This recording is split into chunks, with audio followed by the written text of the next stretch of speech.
సాక్షాత్ భగవంతుడు రాసినటువంటి యొక్క భగవద్గీతని నీవు చదువుకుంటూ అందులో ఉన్నటువంటి ఆజ్ఞలు నీవు పాటించకుండా ప్రత్యేకంగా ఒక మంత్రం కావాలని కోరుతున్నావా?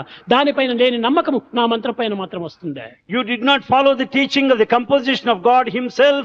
You did not follow the command. You have no faith there. Where is the guarantee you will have faith on that what I teach దానిపైన now? నమ్మకం ఉంటే నా మంత్రాన్ని ఎందుకు నీవు అడగలవు?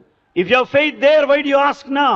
గీతపైనే నీకు నమ్మకం లేదు. You have no faith on Gita. భగవంతుడి పైన నమ్మకం లేనటువంటి వాడికి మంత్రం ఇచ్చి ప్రయోజనం ఏమిటి? What is the use in giving mantra to that person who has అదే no faith in విధంగానే God? ఈనాడు ఎన్ని పవిత్రమైనటువంటి వాక్యములో ఎన్ని పవిత్రమైన మార్గములో బోధించినప్పటికీ ఒక్కటి కూడా ఆచరించలేకపోయినప్పుడు ఇంకా ఎన్ని మంత్రాలు చెప్తే ప్రయోజనం ఏంటి? ఎన్ని జపములు ఆచరిస్తే ప్రయోజనం ఏంటి? ఎన్ని యాత్రలు చేస్తే ప్రయోజనం ఏంటి? ఎన్ని యజ్ఞాగతులు చేస్తే ప్రయోజనం ఏంటి? Though many teachings have been given, many paths have been shown, when you don't follow, what is the use of all the penance and the pilgrimage? ఇది సరి అయినటువంటి ఏకత్వంతో మనం ఆచరించాలి. We should work with